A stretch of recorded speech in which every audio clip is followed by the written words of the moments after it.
I had the worst headache ever. I had like chills, fever, aches all over my body. I couldn't get out of bed. And I really think my body was like, do you really want to do this again? Nick Bueno is a vibe strategist and coach who went from 56K months at the peak of his agency to walking away from all of it. And today he's going to share with us why your body might be smarter than your business plan. My business was doing really well. At the time, I think I was doing like 30K a month Canadian for like 9 months in a row or something like that. It felt like I couldn't miss. Like everything I put up was going in. But internally, I felt like it wasn't enough. What was it like at the peak of your agency or your business? I mean, I will say it was pretty great, but it was just temporary. If your nervous system feels unsafe when you're winning, you'll find a way to push success away.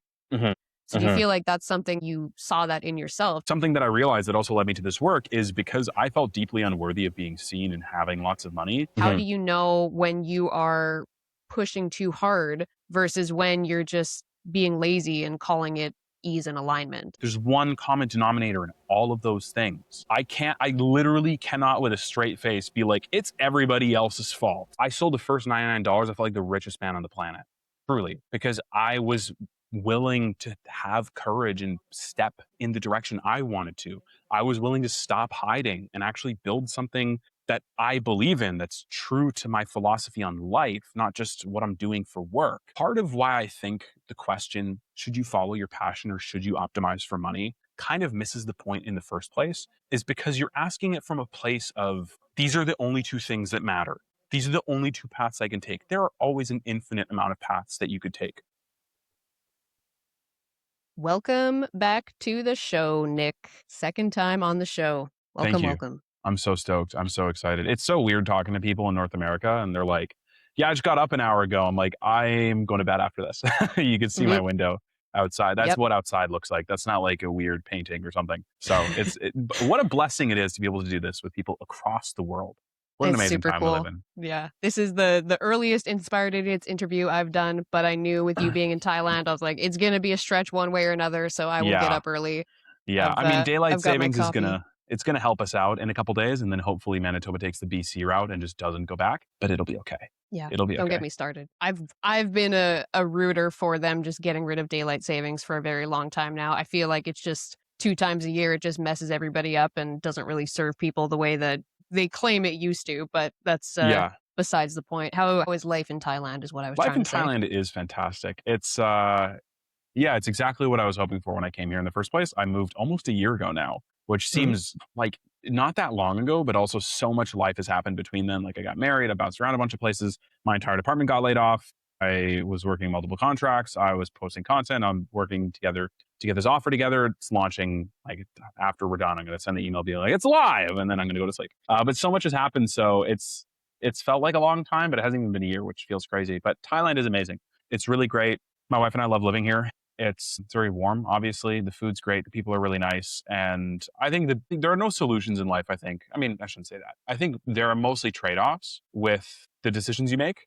And some trade-offs are obviously great. Like, do you want to exercise or do you want to get really sick and have your body deteriorate rapidly as time goes on? Okay, that's a pretty great trade-off. Well, it takes time to exercise. I'll take that every single day of the week. Obviously, being from North America and moving out to Asia, part of the trade-offs is you're far away from family and the time zones are shifted, right? So those have been the things that I think would be the biggest drawbacks, but they're in the grand scheme of things, you get used to them, you talk to people and you're learning this as well. If your marketing is good enough and if you are expressing yourself authentically in your content, people are going to want to be around you. So it's not as big of a deal. Yeah. Yeah. I mean, if I start talking to you about Thailand living and questions I have for you and stuff there, we'll get on a whole other tangent. Yeah, we could be here for 3 hours. Yeah, I really want to make sure I'm respectful of your time. And I've got a bunch of questions for you that I'm really excited to get into. So you were one of the very first people that I ever had on the Inspired Idiot show, I think like 3 years ago, before I actually really knew what I was doing with these. And you actually kind of introduced me to what I was already doing. I'd never heard it be called ghostwriting before, but you ended up introducing me to people like Dakota Robertson and yeah, it kind of planted a bunch of seeds for me, but that was years ago. And I know back then you identified yourself as a ghostwriter. So I would love to hear you explain, like if you had to explain to like a 6th grader what you do now, how would you explain that? Yeah, I help coaches and consultants make more money with their video content by creating unique ideas and doing inner reflection. inner work. The only reason I don't say inner work is a grade 6 would be like, what is inner work? It's where you sit in silence for 30 minutes. You'd love it. I actually remember one of the things that you said on our interview years ago that for some reason always just stuck in my brain. I think I had asked you, like, what is an unconventional, like, productivity hack that you do? And you said staring at the wall. You're like, I still do that. Yeah. You're like, literally take 30 minutes, whether it's every day or every once in a while, to just sit there and do nothing and stare at the wall.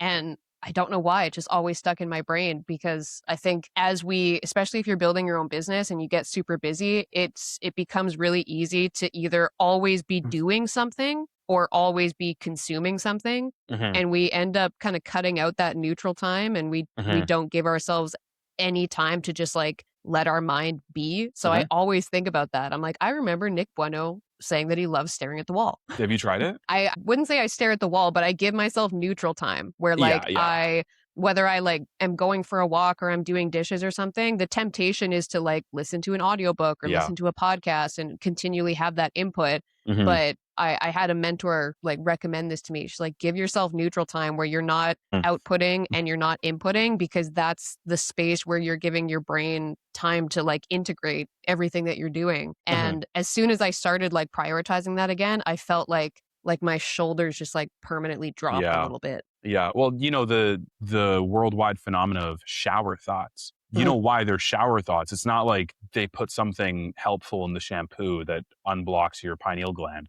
It's because you're not doing anything, because you're actually present and focused on what you're doing. Because if you kind of space out, you could slip, you could get something in your eyes. You're there for a specific reason. You're not in the shower to make notes. You're there to shower. And when you actually are present in the task, that's when a bunch of thoughts and ideas start coming to you. I don't think I would actually wonder if like the Gen Alpha and the generations growing up now, if you told them like, do you know what shower thoughts are? If they would even know what that means, which is kind of weird, but it is crazy. I see videos all the time for like, you know, the newest, coolest like products that you can get on Amazon. And there's this one that keeps popping up that's like basically like a cover to be able to bring your phone into the shower. And every time I see it, I'm like, I hate that so much. Be gone, Satan. I hate it.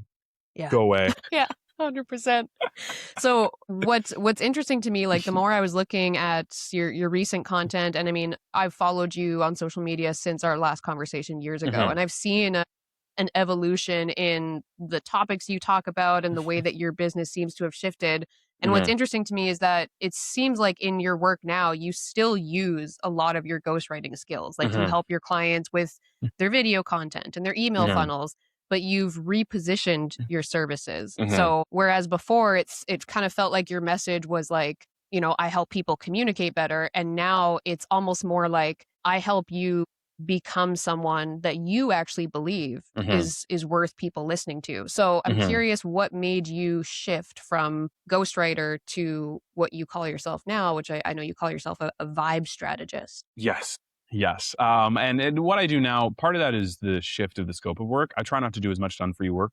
I think I have one contract that I do done for you work, but it's like a guy, we've been working together almost 2 years. Like we don't talk. I send him emails. He tells me they're good. I post them. Like it's super win-win. We have a great relationship, but I'm trying to focus more on coaching because I've seen such a major benefit in being able to get paid for your mind, and not in the sense that it's more scalable and you can just make more money. In some cases, yes, but I really appreciate like the holistic approach to business, to content, to marketing, because I've seen it firsthand how when you just focus on strategy, it kind of fucks you up a little bit. So the reason why I focused so much on the inner work was 2 years ago now when I moved to Vancouver. Wow, which feels wild to say. I moved to Vancouver from Toronto.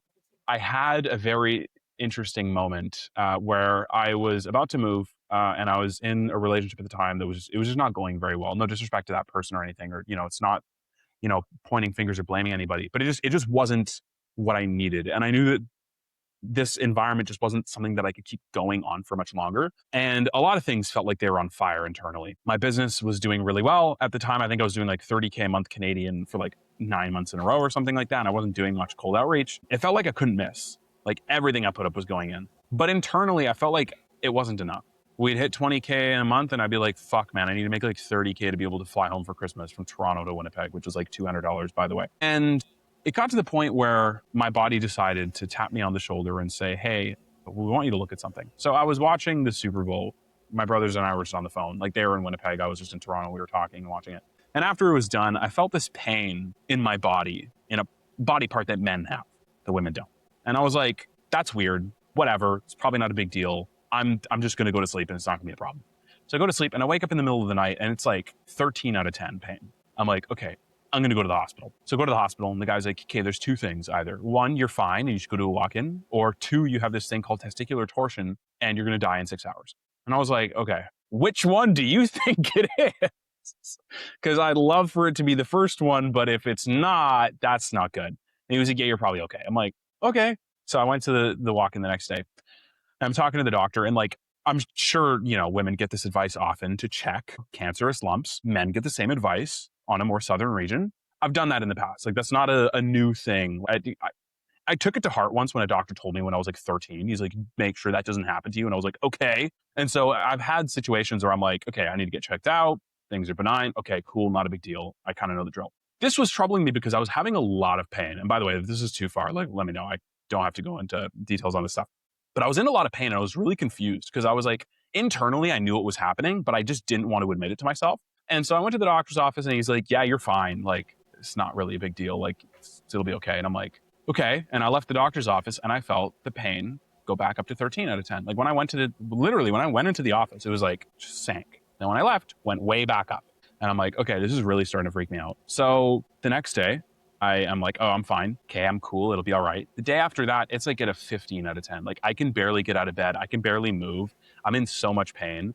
And what I finally admitted to myself was, the way I'm living can't continue to go on like this. My body's telling me that, like, I'm so far out of alignment and I'm just not paying attention. So it's making me pay attention. Context that I didn't lead with because it's relevant now, but, doesn't need to be said at the beginning of the story, is the same thing happened to me a year prior, but it was my knee. My knee just stopped working. Like, I had almost broken my kneecap summer of 2016, so 10 years ago now. Wow. I almost broke my kneecap because I was getting ready to play college basketball. I was playing in this indoor gym, what's it called? The River Osborne Community Center in Winnipeg, if you know where that is. It's the worst gym in the world. I hate it so much. Because if this is where the out of bounds line is, the wall is like right here. Like, my teammate threw a terrible pass in transition. I ran, I dove for it.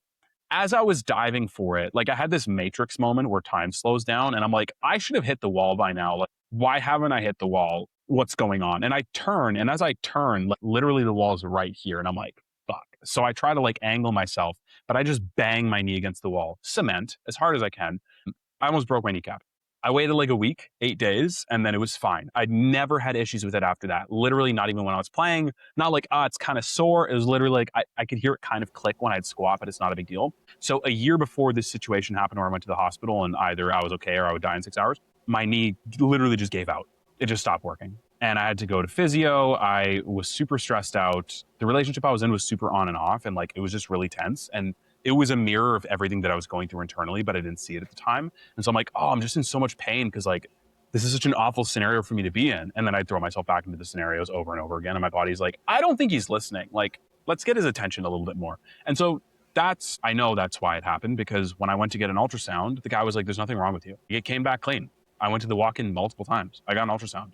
Everything came back clean. I talked to my friend who had cancer in that region. And he was like, yeah, dude, I had symptoms for 6 months and didn't do anything. When did this start happening? I'm like, yesterday. He's like, yeah, this is not cancer. And I was like, okay. And I like, the whole time I was trying to convince myself to like, no, it's something externally. No, it was internally. And so I'm a big believer that if you're willing to see the signs, or sometimes your body just interrupts you, the pain that you're going through externally manifests because of what you're going through internally. And so I learned that the difficult way. Like, I ended the relationship, went, pounded a bunch of Tylenol, and like just rolled in bed in pain for like another day. And then it was fine.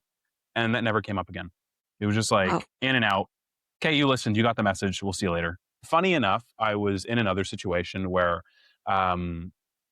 shortly afterwards, I was dating somebody and something came up. And it's, again, no disrespect to this person, but something came up where I knew I didn't want to go down this route again. And I tried to negotiate with myself. I could feel it, where I was like, no, maybe it's not that bad. The next day I woke up, I had the worst headache ever. I had like chills, fever, aches all over my body. I couldn't get out of bed. And I really think my body was like, do you really want to do this again? Like, are you trying to make me stop you when you do stupid shit like this. And so part of the reason why the inner work is such a big thing for me is because I've seen it firsthand, like just how important it is and just how crucial it is to determining your overall quality of life. I've talked to guys where they're like, yeah, dude, I'm considering medication or I'm considering doing XYZ because I just don't know what's wrong with me. And then they're like, yeah, I work 80-hour weeks and I just push myself through and my relationship was unfulfilling and we broke up, or I have this stimulant addiction, or like I'm addicted to alcohol, or like I'm traveling all the time. And I'm like, it's their body, it's their life. I'm not trying to judge or I'm God or a doctor or anything, but I'm like, have you tried stopping like for a second and like giving your body time to process all the emotions of what you've gone through? And since that moment, like when I had that issue going to the walk-in clinic before I moved to Vancouver, that's when I started meditating. It was February 13th was when I started meditating. And so it's been 700, almost 50 days in a row now. That's just over 2 years. And the reason I did that was because I learned how to meditate and journal before. But when that happened, I'm like, I really have to give this a shot because I don't know what the fuck is happening. And this is starting to freak me out. And I don't want this to happen again. Like I can see how clearly how bad this can get. And I can see clearly how far this can go. I don't want that. I really don't. Like message received, body. Like I get it. I'll stop. And so I started meditating more. I started doing more breath work. I started going on retreats. I started fasting. That's also when I had fasted a couple times before that, but it was like dirty fast. You know what I mean? Like I had flavored electrolytes and stuff, but I started really like taking it seriously, like going for 40 hours, just salt. I've done 63 now. 63 is the longest I've done. I've done 48. And that has been incredible as well for a lot of reasons. Some psychedelics in there as well. I think sometimes people over rely on psychedelics. I haven't done it in a while. I usually do like once or twice a year. But that was literally the start where I was like, okay, I'm in so much pain. I cannot keep going on like this. Because clearly there's one factor, whether it's people who complain about the relationships they're in, or they complain about the work situation they're in, or they complain about their career, or they complain about their family, or they complain about where they live, or they complain about their health. There's one common denominator in all of those things. I literally cannot with a straight face be like, it's everybody else's fault. My body didn't go out and like, touch other people on the shoulder and be like, you have a problem. No, no, no, no. It talked to me because the buck starts and stops with me. So that's been the biggest reason why I started taking inner work so seriously, because I had been dabbling in it. Like I had read personal development books. I had read self-help books. I'd done the thing where you're like, I'm bettering myself, but all you're doing is like the LinkedIn version of growth where you're like, I read 50 books and you're like, give me a passage from book 13. And you're like, I don't even fucking know what book 13 was. I have to check my list. And then you check it and you're like, I read that. What the fuck? And then, you know what I mean? It's not actually moving the needle in a meaningful way. One of the best quotes I heard was, your growth as a person is not determined by the amount of information you memorize. It's determined by how differently you see yourself in the world as time goes on. So if you're if you're like 60 years old and you see the world the exact same way as when you were 20, in my opinion, that's 40 years, not wasted, but definitely not utilized as much as you could have. So it sounds like that had a pretty big impact then on you kind of looking at the type of work you were doing in your business, and that's what kind of led to this shift in your business, because it seems like you've kind of shifted from, like you said, doing like done for you work, ghostwriting for clients, to doing more of this kind of deeper work with your clients where you're not just helping them with their content and their ghostwriting, you're helping them with how they see themselves, and then that translates into the content they put out and how their business does. Yeah, for sure. After that was about February, March 2024. I didn't shut down my agency till about May 2025. So I kept telling myself that, I know I need to work harder. I know I need to do more. I know I need to do outreach. I know I need to do all these things. And in the summer of 2024, I had this realization that I was just kind of running around shooting from the hip. I was talented and I had like buddies working with me, but I didn't have an agency. So I joined this program called Client Ascension, which is incredible, by the way. Really, really, really, really fucking good. In my opinion, like the gold standard of coaching programs for agencies and in general. They were excellent.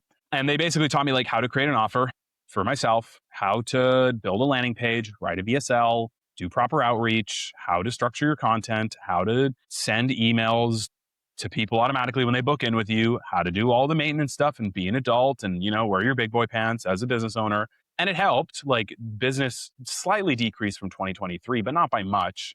It is almost 300K Canadian total revenue that I kept 55% of, give or take. That's not bad. But the one constant was like, I just wasn't doing outreach consistently. I just wasn't putting all my effort in as much as I knew I could have been. And I kept telling myself like, oh, it's what I'm going through. And like, yes, that was true, because there were moments where literally all I did was just sit and stare at the ceiling for like 4 hours and just not move, because all these intense emotions that I had been avoiding had been coming up.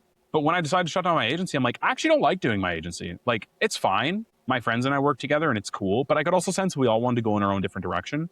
And I wasn't really focused on client acquisition. And things are still going well, even though I wasn't really focusing on it. And I'm like, what am I really going to do here? Am I going to continue to try to pound my head against the wall with this agency and like rush to make it work? If my heart's really not in it, who cares? Like, there's nothing wrong with letting go and being willing to build my own path. Part of the reason why I didn't want to shut it down is because I heard so many people say you should get to 100K a month in your agency before you start coaching people. It's like, it's not only irresponsible, it's negligible for you to do so. And I internalized that. And I realized, like, nah, who cares? Like, I actually like coaching people. Me doing coaching isn't like, oh, it's time to just scale up and make a fuck ton of money. Like, of course I want to make a lot of money.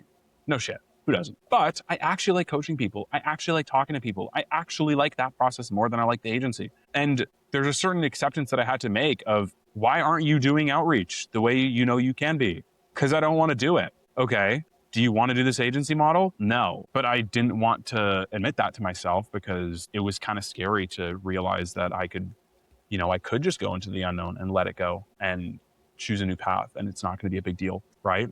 I think part of it too as well is that when I started my agency, it's because I got fired and I didn't want to go back to Winnipeg. I was living downtown Toronto. I was like, I really don't like Winnipeg. I don't know if you know that. I was like, it's like a big thing for me. Like, every time I go back there for Christmas, I'm like, but and I'm like, I don't want to go back. No disrespect to anybody who likes Manitoba or Winnipeg, it's fine. But I just, it's not for me. When I got fired, I was like, I can't go back. Like, literally, I will do whatever it takes. I will put the team on my back. I will do everything I can to stay in this city. And so I felt this huge sense of motivation of like, fuck, I got to make this work. And because literally going back to Winnipeg was my number one fear, like, it literally kept me up at night. I worked so hard and pushed as hard as I could so that I didn't go to Winnipeg, so I could stay in Toronto. And then after like 2.5 years since that happened, I'd lived in Toronto, I'd lived in Vancouver, I'd traveled around a bunch. And I kind of made this decision of, even if things aren't going well financially, that's just not an option for me to go back. It's just not for me. And so when I realized I don't have to go back, the motivation to keep doing my agency died. Because like, that was basically the reason I started it. I was good at social media. I had worked at other agencies and I didn't want to move back. The thread is gone. What am I still doing this for? So that's when I let things go and moved to Thailand and got another job and made time and space to think. Like, literally one of the top priorities I had was, I just want there to be white space in my calendar. Yeah. I feel like that's something that at least I feel like I don't hear a lot of people talk enough about, is like, we all kind of like, once you get into business for yourself, you usually have like financial goals and you kind of want to prove to yourself that you can do it and you can get good results for your clients and you can hit the financial goals that you have. But I've noticed, even just doing interviews like this with people, is that a lot of people don't talk about how like they get to what they imagined was going to be like the peak in their business, or they hit the goal that they wanted to hit. And then they realize, I don't actually like the life that I've built around this. And it becomes very difficult and scary to make that decision and to be willing to walk away, because you're like, well, I've built this like cage now though. Like I've built myself into this success cage, and I feel bad even admitting that I don't really like it, but I don't know how to leave it now. So I'm curious, like for you, one of the things that I was going to ask you is, if I were to ask you, like, what was it like at the peak of your agency or your business? What comes to mind for you? I mean, I will say it was pretty great, but it was just temporary. Like, I think the number that we did was 56K Canadian in a month. That to me like blew my mind. I was like, whoa, like seeing that on Stripe was fucking crazy. But then I was like, I got to do it next month.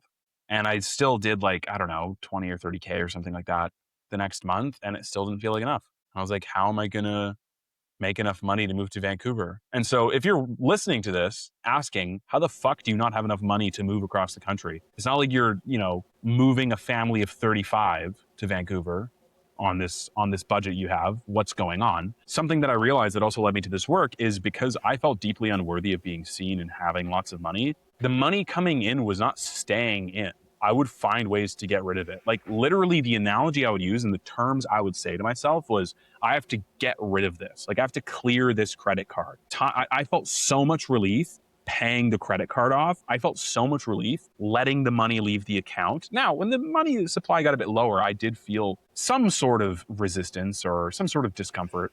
but it wasn't nearly as strong as the relief I felt when the money left. So when I tell people, yeah, I got $50,000 worth of debt at one point, I had $6,000 to my name, and they're like, where the fuck did the money go? I'm like, well, I'm doing my taxes right now to catch up. I see where it went.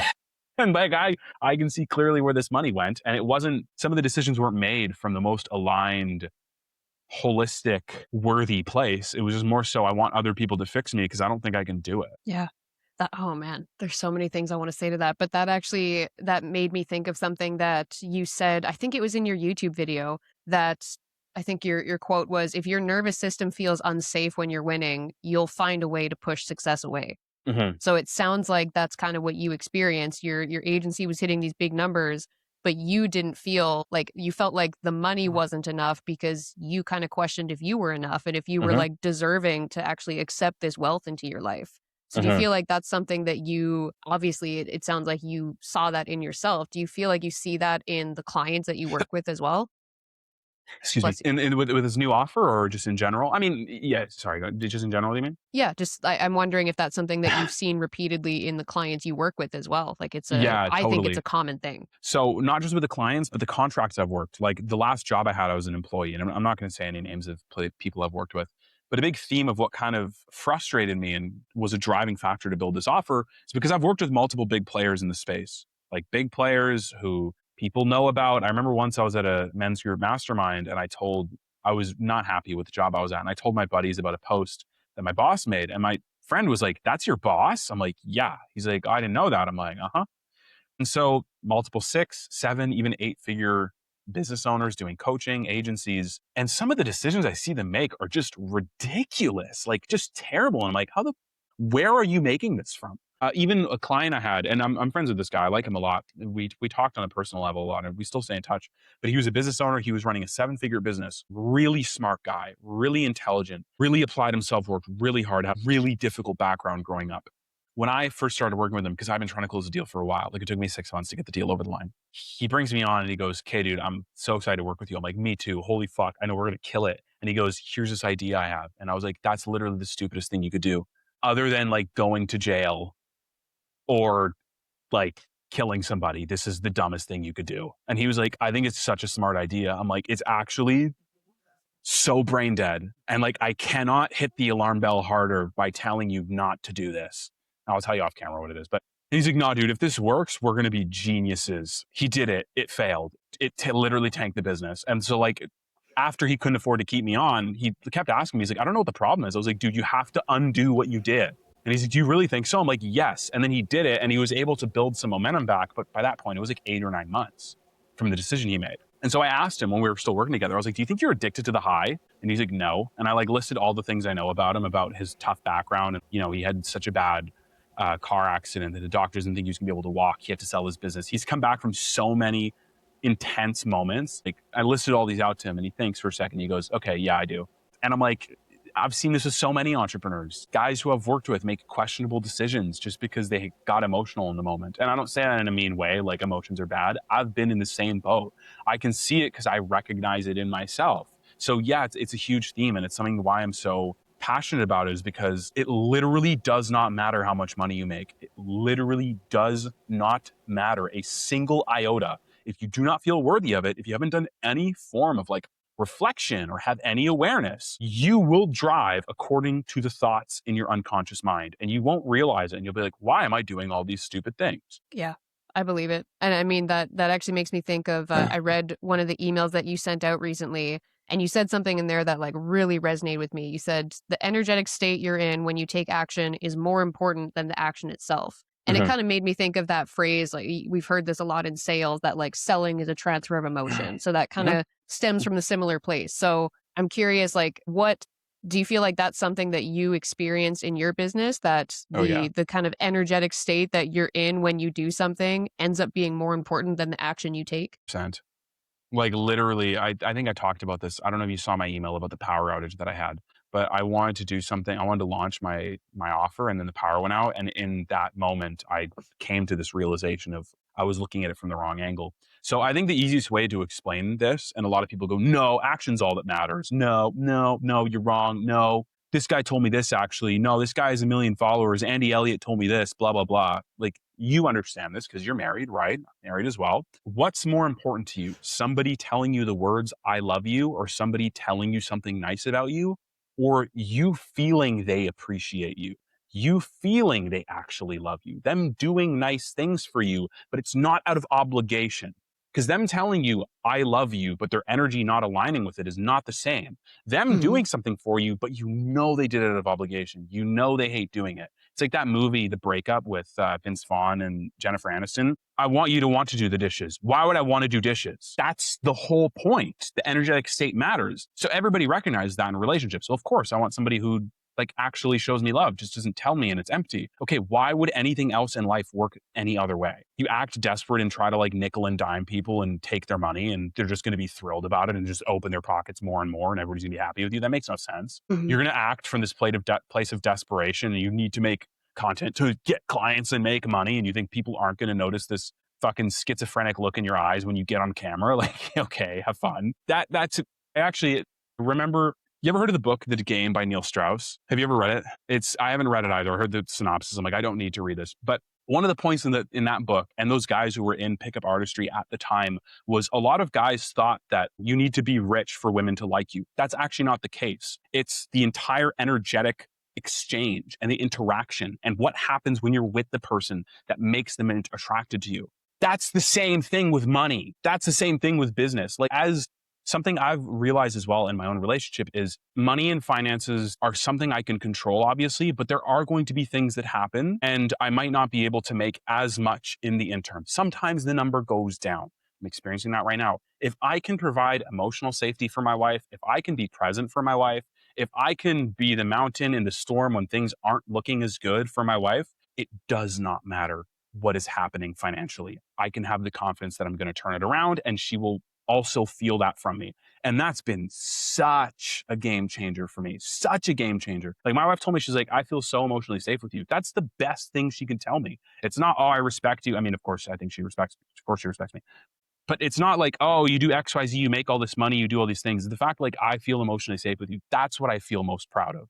Because in order for my wife to flourish and bring all the amazing things she does to our relationship and eventually our family, there is a responsibility I have to help hold the container that she can be her full self and express herself in without fear of judgment, with just being seen and acknowledged. And I think business works like that too. If you're not willing to hold space for yourself, how are you going to hold space for your clients? How are you going to be able to hold space for money? I don't think you can. I used to think that, oh, self-love is stupid. Like, you guys go do that over there, sing Kumbaya and, dance in circles and do whatever stupid things you guys do. I don't need it. I have self-hatred. It's so much better. And then my body falls apart and I have to go to the hospital and I have to get fucking ultrasounds. And I'm like, okay, I'll listen to you guys instead. So it becomes a self-fulfilling prophecy. How you treat yourself, how you see yourself. Have you ever read Psycho-Cybernetics? It's by this guy who was a plastic surgeon in the 60s. And he realized that some people would come in, they'd get the procedure done. Some of them would feel great. Some of them would come in, get the same procedure, look drastically different, and still hate themselves and still feel ugly. And so this really confused the shit out of him because he's like, we're literally fixing what you're trying to get fixed. And so it led him to create this book and this idea and this concept of the self-image. No matter what happens, you will never be able to outperform what your self-image is. Sure, you might make money for a little bit, but you can earn as much as you want. You get to keep what you actually earn internally. You can make more money, but you only get to keep what you earn, really, on a deep level. And so I think that applies to everything in life. It's a universal principle. You can't escape it. As soon as you described that book, I remember somebody else describing it to me, of him, the plastic surgeon, and people getting these, huge reconstruction surgeries and then still thinking that they look the same as they did before. It sounds like it would be an interesting book. But something you said there actually made me think of another question that I wanted to ask you, because I've noticed, like, in your content, you talk about kind of the tension between like hustling and pushing because you feel like you haven't really like earned rest yet, versus building from a place of like ease and flow and doing work that pulls you instead of having to push yourself to do it. And I'm always curious to hear people's perspectives on like how you balance that. Like, how do you know when you are pushing too hard versus when you're just being lazy and calling it ease and alignment? Yeah, for sure. So I think that it depends on who we're talking to. Like if we're talking to somebody who's never done anything in business and they're like, I just need it to feel right. I'd be like, okay, like just do something though, like do a little bit. And I have a theory that I think hustle culture is necessary for men, not to live out of permanently. And I think entrepreneurship as a whole, not just men. I think the reason why I say men is because I think men have like an internal need to really push themselves. Like in order to find out what you're made of and kind of like what I talked about, be that calm in the storm, you have to go beyond your limits and see what's there. Men really want to achieve. Men who are masculine anyways and really thrive in their masculine energy, I guess anybody who thrives in their masculine energy, really want to achieve. They really want to improve. They really want to get something. And I think that's so important because it shows you that that's not all there is. In order to really have a healthy life, you know, have a healthy relationship, work life, whatever, you also need to realize that there's the feminine that you need to cultivate. And it's not about men and women, but like understanding masculine energy and feminine energy. Yes, achieve, be ambitious, develop strength, strategy, and go for it. But if there's no cultivation of kindness, self-love, compassion, understanding your emotions, softness, at some point, all you're doing is rubbing your face with sandpaper. You know what I mean? Like, oh, I'm exfoliating. No, you're bleeding now. Like, stop. So what I would say is, how do you balance that? Sometimes you need to test. Like, if you haven't pushed yourself, push yourself. How do you know what's out there? And if you push yourself too far, okay, you push yourself too far, right? It's the same thing with working out. How do you know what you're made of until you go to the gym and actually do the thing?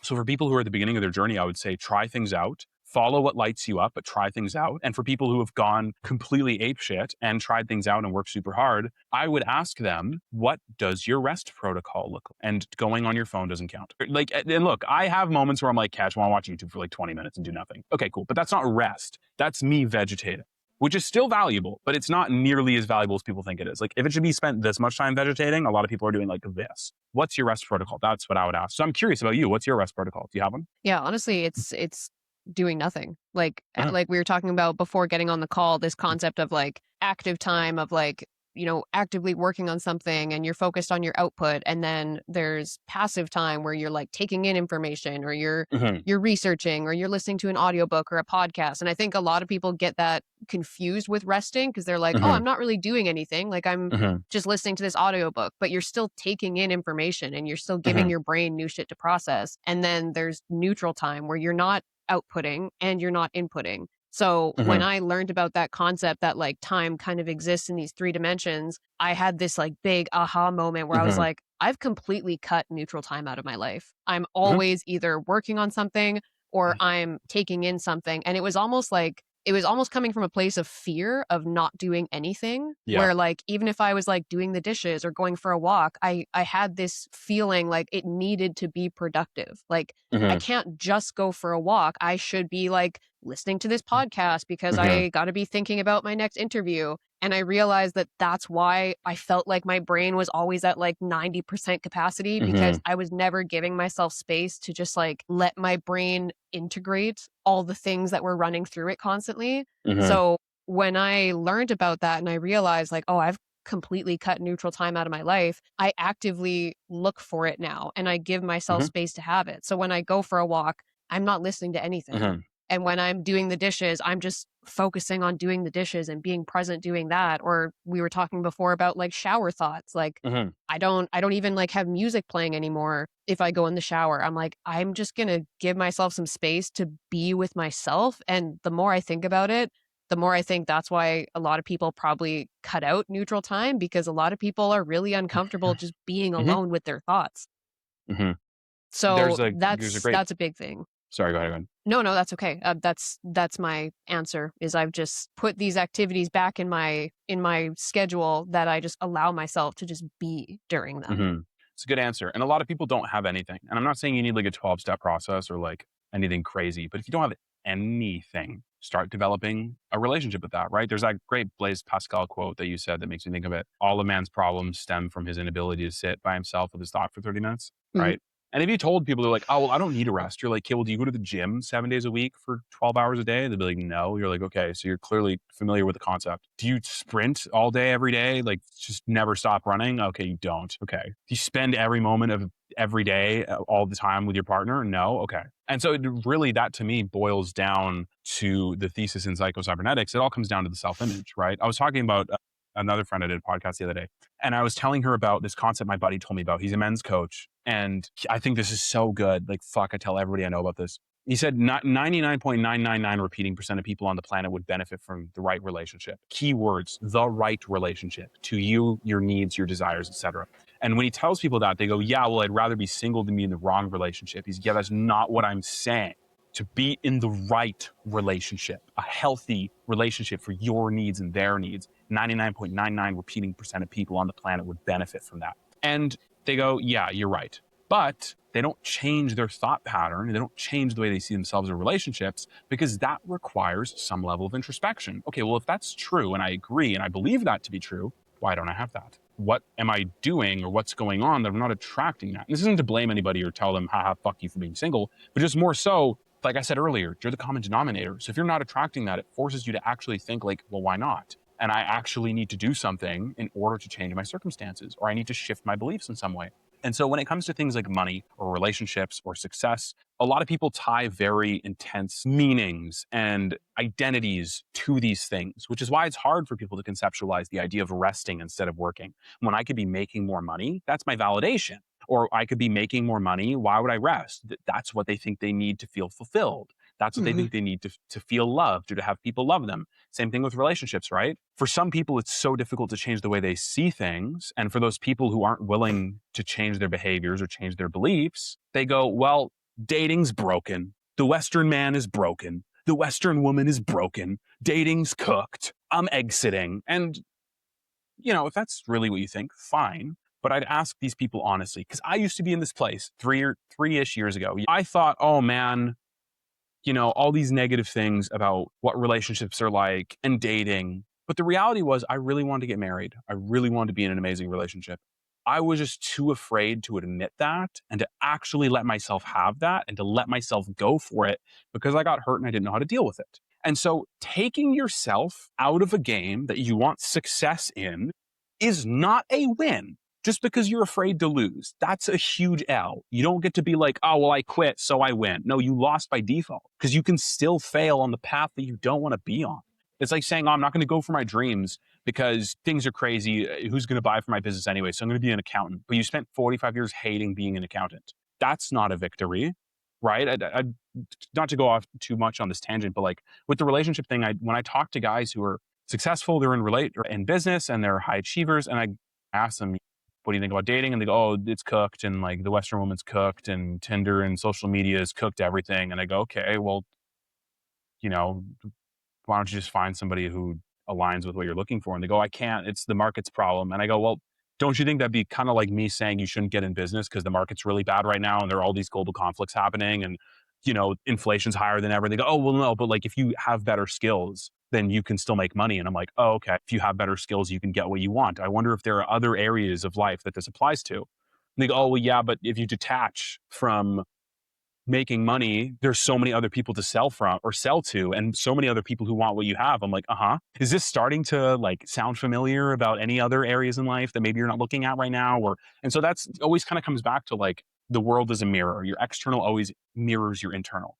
And until you have the courage to look at yourself and be like, what do I think about myself and the world and success and everything I say I want, and what is it reflecting back to me? You keep running into the same things over and over. Yeah. Yeah. I was actually the same way. Like you talked about how you kind of convince yourself for a long time that you're like, I don't care about being in a relationship. I don't want to get married. But deep down, you knew you did. It was just that you kind of struggled to believe that you could actually have that and have the relationship you wanted. I was the exact same way. And I specifically remember being like 25, 26 and kind of looking around at my life. And like, I had a quote unquote good job and I had a nice apartment and I convinced myself that I was totally fine being single. I actually convinced myself that I was better on my own. But I just remember sitting there one day in my apartment and thinking, I don't want this to be the rest of my life. And just kind of having this like big realization that like nobody was going to come and just hand me the life I wanted. It's like a light bulb went off in my head. And I remember thinking basically exactly what you said there, that I was like, well, if I want a certain relationship, if I want somebody to treat me these certain ways, I need to put that out into the world and I need to treat myself like that. And I realized that a lot of us don't treat ourselves the way we want a partner to treat us. And therefore, we probably don't treat the partner that way, even though we expect it back. I remember being in my like early 20s, and I had a friend that we were kind of just, we got really tight when we were both single. We loved going out together. And I specifically remember her saying that she would never date a guy if he didn't go to the gym and was like in great shape. And I remember thinking in that moment, but you don't go to the gym. You like, how can you ask something of a partner that you don't bring to the table? And that always stuck in my mind. And I always thought, I never want to be that person that expects somebody to bring something to a relationship that I'm not willing to bring, or that I don't even bring to my own life. So I totally agree. I think your world ends up being a mirror of your inner world, and the energy that you put out into the world is what you're going to get back. And if you expect something different, you need to start by expecting something different of yourself. Yeah. Yeah. 150%. I remember once I was in a relationship and I told my buddy, I was like, yeah, she just hasn't seen how much I've changed. It's really frustrating. I don't think she's seeing me. I don't think she's like giving me what I need. And then he goes, well, do you see how much you've changed? And I'm like, no. He's like, uh-huh. Do you see yourself? Do you give yourself what you need? And I'm like, I don't like this talk anymore. I'm uncomfortable. Yeah, but I feel attacked. It's the truth, right? So it's like you can run around pointing fingers at other people. And it's not to say like don't recognize behavior you don't like. Like that's a complete different story, right? If somebody does something to you and you are able to like process what's going on and communicate to them like, hey, look, this happened. I don't feel great about what happened. What's going on? That's much different than just being like, this person's the reason that I'm unhappy. Why is this person doing this thing to me? It's like you can find other people to hang out with. You don't always, like my brother had this friend. He told him at the time he wanted to be a TSN anchor. Now he does things like couch surf in Iraq, which is hilarious. But he told his friend he wanted to be a TSN anchor, and his friend was like, "Whoa, dude! Like, are you sure? Like, that's a pretty big goal." And my brother just like stopped being friends. Not like in that moment, but like that was a big reason for. He's like, I don't want to hang out with people like that who are just like, "Whoa, your goals are way too big for you." Like, I'm good. Yeah. Oh man, it makes such a big difference. Okay, I wanna pull us back to your business and yeah. I feel like we could probably just talk about so many things. Yeah. Because yeah, one of the things that I've seen you, and I even noticed this just from like following you and kind of seeing the evolution of like the topics you talk about, but I've seen you start focusing your business more on kind of just growing your business in a way that actually like gives you energy and gives you meaning. And I'm curious, I've heard people kind of argue both sides of this, of like this concept of like, should you follow your passion? Should you pursue work that pulls you? Or is that just like a one-way ticket to being broke? So what has your experience been with that? Because it sounds like you were in a place where you were kind of grinding and like doing the work that you told yourself was making you successful. So when you first kind of started making that pivot to doing more of the work that you honestly feel pulled to do, did that run through your head at all of like, am I an idiot? Am I that dumbass who's going to follow my passions? And, Alex Hormozy would tell me that I'm making a huge mistake here. Yeah, exactly. I mean, yes and no. Like, I think that, before I got laid off with this other job I was working, something happened that really crossed a line with me. And I talked to my wife and she's like, you can just quit, right? And not like a standoffish way, but she was like, you can just leave. You don't need these fucking people. And I really appreciated that. The context is always different. With that, I felt like I'm somebody who really likes financially providing. And I want to give my wife that. That's something that's very, very important to me. So for a decision like that to be made, I understand it's not just me. Like if it was just me on my own, I might have just said, fuck you guys, I'm out, peace. But I have somebody who I'm taking care of. I have somebody who relies on me in some capacity. To just go ahead and do that to me would not feel aligned with who I want to be. Other people have different moral codes. That's their thing. That's fine. It's not mine. So different modes, yes. When I worked a job before that, like when I was doing my agency, I was working a job on the side, and that's actually how I met my wife. And I also really didn't like that job. And I was willing to quit and shut everything down and just get another job. But that one I didn't necessarily need to like release completely and wait for something to appear. Something appeared and then I quit and transferred. So what I would ask, because I think sometimes it's a bit of the question misses the mark a little bit. By first principles, I would always tell people to follow what you actually really like doing, because if opportunities come up to make money and you keep your head up, you'll notice them.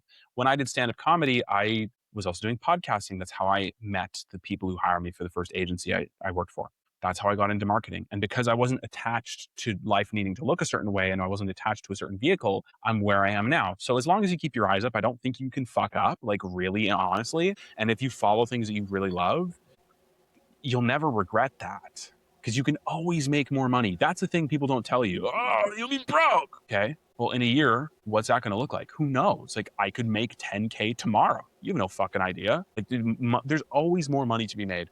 Another thing I would say is like, what's there to be afraid of if you're broke? Like, oh, I don't have money. Okay, well, you can make more money. How do I do that? Okay, well, that's a process that you need to learn the skills if you don't have them. But similar to what I said about the situation with my wife, like, I truly, honestly believe that internally about if finances weren't as much as I'd like them to be, and if the number has to go down, I know there are so many other things I not have to do, but I get to do in my relationship that make the relationship seem whole. I'm so happy doing what I do now. Like, I'll even say this. The offer I'm selling right now, it's founder's pricing. It's $99 American a month. That's it. I have other contracts that I work with. But like literally, I'm just about to break even on my monthly expenses. We're just living off my savings right now. I'm so happy. I love waking up and working on what I do. I sold the first $99. I felt like the richest man on the planet, truly, because I was willing to have courage and step in the direction I wanted to. I was willing to stop hiding and actually build something that I believe in, that's true to my philosophy on life, not just what I'm doing for work. I know that, I want to have kids with my wife. How soon? I won't say that on camera yet, but I have an idea of when I want to. I don't want to go, well, this isn't making me as much money. My old job was paying me at its peak 12.5K American a month. At its lowest, 7K American a month. I wouldn't, and I live in Thailand, right? So it's like, I'm able to live very comfortably off that. The last thing I would want to do is say, well, I'm just going to go purely for the money and then run into a job I don't like, or run into a job where the person I work with is not aligned. And let's say in 2 or 3 years, let's use it as a timeline. Okay, it's time to have kids, but I don't have this foundation, or I don't have this momentum that I'm currently building right now. I would rather do what I'm doing now, really fucking love it, because I also see a path to making a lot of money. I believe in the vehicle, but even if I'm not making 100K a month tomorrow, I'd rather do this because it's actually contributing to a long-term vision I have.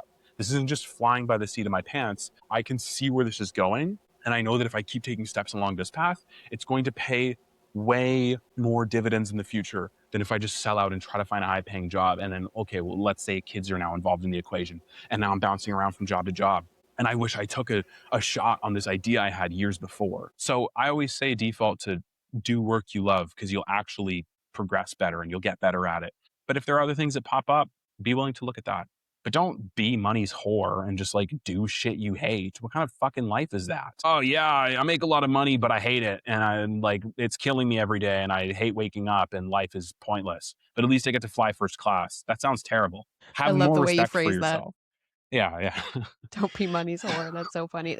That actually made me think of, have you ever read the book Profit First? No, who's it by? Mike Michalowicz, I think is his name. I mean, you've obviously been in business for a long time and you've figured out a lot of things, but I honestly think every single person who gets into business, or even people who aren't in business or maybe even have a side hustle, I think everybody should read it, because the whole concept is just what to do with your money so that you make sure that the income you earn through your business is actually feeding your life. So it helps you shift from thinking about money like it's your boss to thinking about money like it's your employee. So every month when you get your income, you feel like you are assigning your money jobs, and you're like, hey, this much goes towards taxes, this much goes towards paying me, this much goes towards profit, because most business owners don't realize that they're not actually taking a profit for their business because they never learned how to. So it's a very, very simple system where basically every time you get income in your business, it gets dispersed to these different pockets so you can make sure your income is actually taking care of you. I love that. Yeah, I 100%, anybody who's in business, has a side hustle, does freelancing, even if you're just an employee, a little bit different because, taxes and stuff get taken from your paycheck usually. But I can honestly say that book was one of the most impactful books I ever read, because it completely shifted my perception of money in my business. And it made me feel like I am the boss of my money, not the other way around. And I think a lot of entrepreneurs don't realize that they develop this very scarcity mindset around money. So 100%, I think everybody should read it. But I actually every month now when I do that Profit First transfers and I see my money going towards the different buckets, I actually get excited because I feel like my money is actually working for me. Like I'm assigning it a job. I'm not, like you said, money's whore. Money is a part of my business. So I think everybody, money's my whore. Yes. I'm like, how many times do I want to say the word on this video? Is YouTube gonna slap me across the face for this. I don't know, but we'll see. Maybe. So one of the things I wanted to hear you explain in your own words, because I obviously did a deep dive on your business. I know you talk a lot about helping people build their business from flow and alignment and fulfillment, and you have 3 kind of core pillars that you focus on with people. So can you kind of explain those in your own words? Yeah, of course. So the first is learning how to create unique ideas. So my one sentence offer, like I said, is I help coaches and consultants add 10 to 20K a month with their video content by creating unique ideas and doing inner work, building content ecosystems. The first pillar is creating unique ideas. I think no matter what happens at the end of the day, you're getting paid for the quality of your ideas. It's not about the service that you're carrying out, because even if the service is some form of marketing, that platform in and of itself has its own message. It has its own purpose. It has its own idea. Instagram has its own idea. YouTube has its own idea. So if you are creating unique ideas that stick out from the marketplace and learn to actually hang out from the noise, that is where everything rests. If you can't create unique ideas, you can't create a unique offer, you can't learn how to actually separate yourself from all the bullshit and copying and AI and all that stuff, your content won't be a reflection of that. So that's the first thing. The second thing is, how do you build content ecosystems? Know so many people who go, oh, I'm posting content, but it's not working. I'm posting content. I'm like, well, what outcome? Well, I'm trying to get more views. I'm trying to get more engagement. I'm like, that's not a real goal. That's my biggest bone to pick with social media. I need more engagement. No, you don't. I literally had people buy from me. They never fucking liked a single video of mine. It does not matter. Sure, it's nice to get. Like, I'm not saying it's bad, but you don't need it. You know what I mean? Understand what you're trying to do with your content. Understand what point you're trying to get. If you're trying to get people to get closer to you and want to buy from you, every single piece of content in your ecosystem has its own goal. It has its own purpose. So if you're not posting long form content, you're like, nobody's buying from me, I would say post long form content. If your short form content is all about talking about your product, I would say talk about the problems people are going through. Talk about concepts and ideas that are going to shift the way they think and shift the way they see the world and themselves. If you don't have an email list, start building an email list, right? Once you get these 3 things down and you understand what each piece of content is supposed to do and what purpose it serves within its own part of the system, then it's so much easier to build. And then the last thing is the inner work. And I'll say this about the inner work, because I know we've talked quite a bit about, or I'll lay out my 3 points, and then I'll talk about the thing that I think is kind of the X factor to all this. So the inner work, there's 3 points that I like talking about. Number 1 is working on your fear of being seen. If you're afraid to be seen in a certain capacity, it's hard to get on camera and talk to people. Number 2 is increasing your energetic capacity to hold space for yourself. Then you'll be able to hold space for your money or your clients. The third thing is understanding how your unconscious mind creates narratives, meanings, and stories that run your life without you knowing.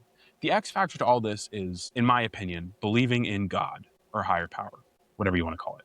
Because if you think that everything is two-dimensional and linear, it makes sense that you get scared if you don't see the steps after what you can immediately see. Part of why I think the question, should you follow your passion or should you optimize for money, kind of misses the point in the first place, is because you're asking it from a place of, these are the only 2 things that matter.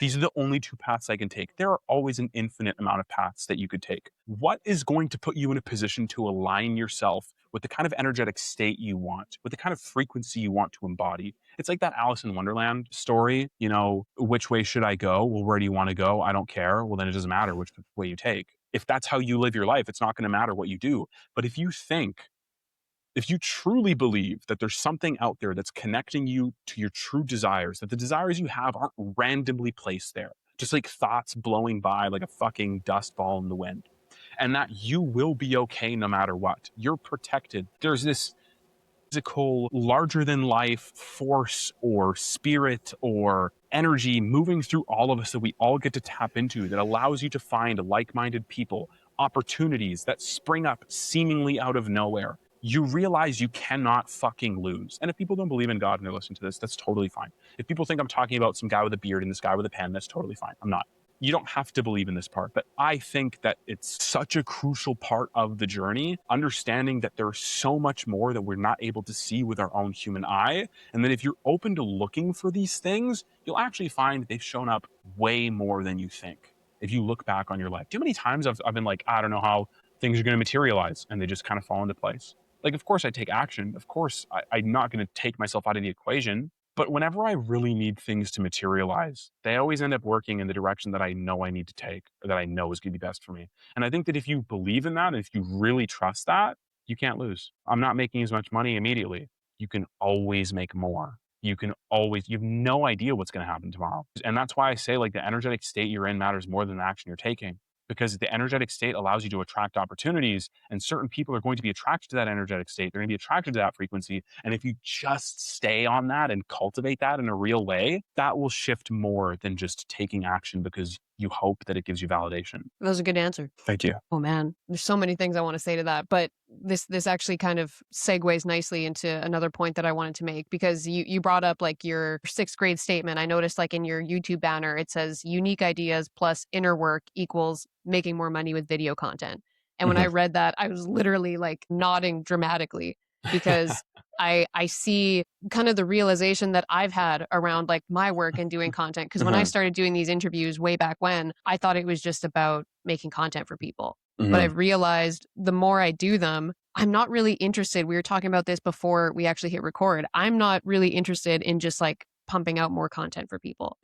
I have gotten really fascinated in like helping somebody articulate the idea that changes not only how they see themselves, but how other people perceive them. And I think it's really powerful being able to do that on video with somebody. And the more that I've worked with people and the more that I've written for people, the more sure I am that helping people find clarity around their identity has a massive impact on their success in business, but really just like their success in anything. And it sounds like that's something that you really tap into when you're doing this inner work with people. Is it is a lot of like identity work. Would you say that that's accurate? 100%. Yeah. 100%.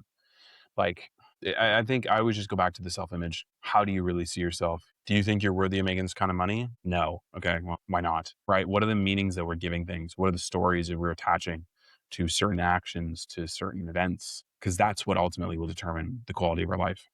So, oh my gosh. Okay. I know we only have a few minutes left, and I'm trying Yeah. to decide what Racing questions I against the want to clock. focus on. Yeah. I mean, if you want to get them out like lightning style, and then if it's too long, I'll be like, pass. Well, I mean, you've brought this up a couple times, and it's one of the things that I wanted to ask you, because it's a very like personal question for me, but something that I think that a lot of people who are full-time entrepreneurs probably have fears around. Because I know you said you're living in Thailand with your wife. You've written and you've talked on this interview about you guys starting a family sometime soon.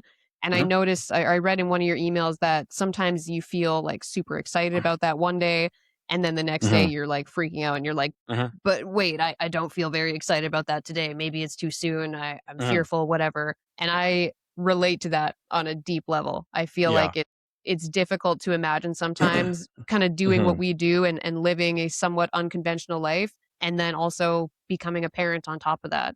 So how do you feel today thinking about becoming a parent, living the life that you do? Yeah, I feel great at the idea of it, right? And I think the biggest reason why there's still fear there is because it's new. I literally don't know what it's like to be a parent.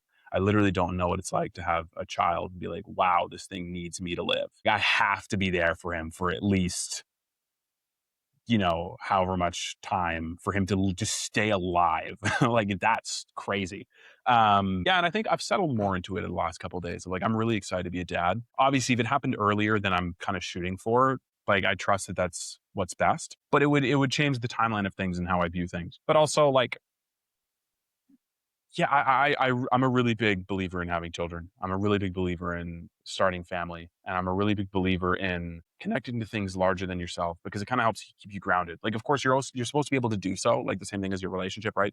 Like, your partner's not your therapist, but also you need to show up and be vulnerable. You should have your own coping mechanisms, and you should have your own processes and your own relationship to what you're going through, but also you can't hide when you're in an intimate relationship, when you're in your sacred union. I think that's the same thing with your relationship with God and your relationship with family. Some people think like, oh, God, please save me, I'm terrible and I'm beyond redemption. I actually don't align with that type of thinking, and that's something that, I believe in Jesus Christ. I would call myself a Christian. Some people would say that's not Christian dogma, and that's a whole other conversation we can have. But like, I think it's helpful to be like, well, God created me because he loves me. That clearly means something good. Like, I should tap into that from a place of like gratitude and love, not like this, I'm this horrifying, terrible person and like hoping that the sky saves me. I think God is here in every single one of us, right? Like, we're made in the image of God. There's so many, Bible verses I could talk about that. But same thing with family. It doesn't mean to start a family because you have no friends and you're like, these are my friends now. Like, don't do that. But when you have family, when you believe in God, when you have a relationship, there are all these things that are greater than you that get you to see the picture of life from a different angle. Have you ever heard that parable of the blind man and the elephant? I don't know. Maybe. So there's 5 blind men, and they're all touching an elephant. One of them's touching its trunk, one of them's touching its tail, one of them's touching its leg. I can't remember the other body parts. I'm out of elephant body parts. But the whole point is their experience of what the elephant is like is completely dependent on what is within their immediate grasp. So the guy who's touching the tail is like, this thing is like a strong, intense beast. Like, are you guys fucking stupid? Like, no, it's not. But the guy who's touching the leg is like, fuck, like this is crazy. And so I think that when you start to connect with things greater than yourself, family, God, relationship. It's not just you. I don't believe in the relationship. It's you and your wife, you and your husband. It's you, your wife, and the relationship. It's its own thing. But you have to tend to it. If you're not conscientious of that, it doesn't grow. Same thing with your family. There's you, there's your wife or your husband, there's your child, and then there's the family. And if there's another child, the family dynamic shifts considerably, right? And so I think when you connect with things greater than yourself, it just gives you a different perspective on life. And I think that's something that everybody should explore at some point in time. Not everybody's meant to be parents, of course. I'm really excited to be one. But I think it just kind of shifts how you see the world and how you see yourself. Because if you have if you have unresolved emotions and you're literally looking at a thing you created that reminds you of all those things that you're trying to hide from, yeah, that will definitely trigger something. So that's part of the reason why I do all the inner work now. Like I literally told my wife, I'm like, I'm trying to get in the best shape of my life right now because I know that like when you're pregnant, your pregnancy, a large portion of it depends on my health. So I cannot take this seriously. Like even though if it's a couple years away from us having kids, I need to get in like fucking awesome shape right now. Emotionally, mentally, physically, all that stuff. It sounds like you've gotten to a pretty solid place where you take responsibility for your actions and the impact that you can have on your business, but also, like you said, kind of having faith in some kind of higher power that like what's meant to happen will happen. What's meant to be mine will be mine.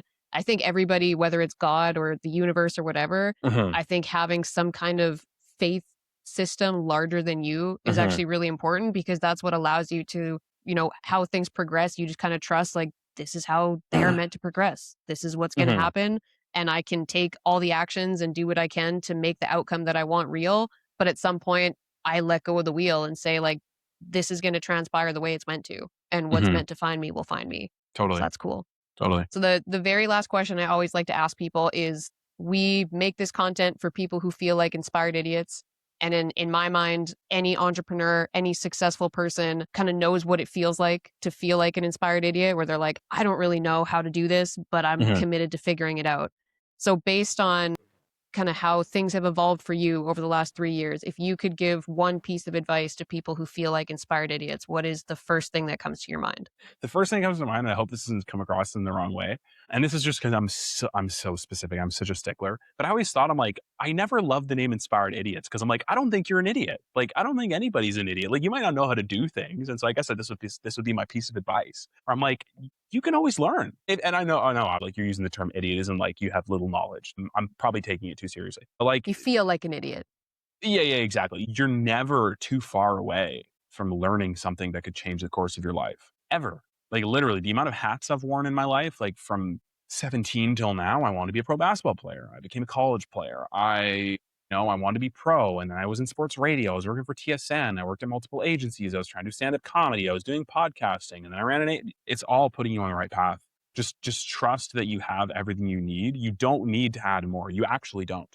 All the answers are within you if you're willing to sit with them and let them come up. Stare at the wall. Yes, the ceiling, the wall, whatever's there. If you have like an open roof, that might suck, but it might be okay too. I have no idea. All right. Well, I think that's a good note to end it on. I'm going to go ahead and hit stop on the recording, but before we hop off, I just want to say thank you again for giving me your time. I know it's late there in Thailand, but it was cool seeing where you're at. I really appreciate it. Yeah, cool. All right.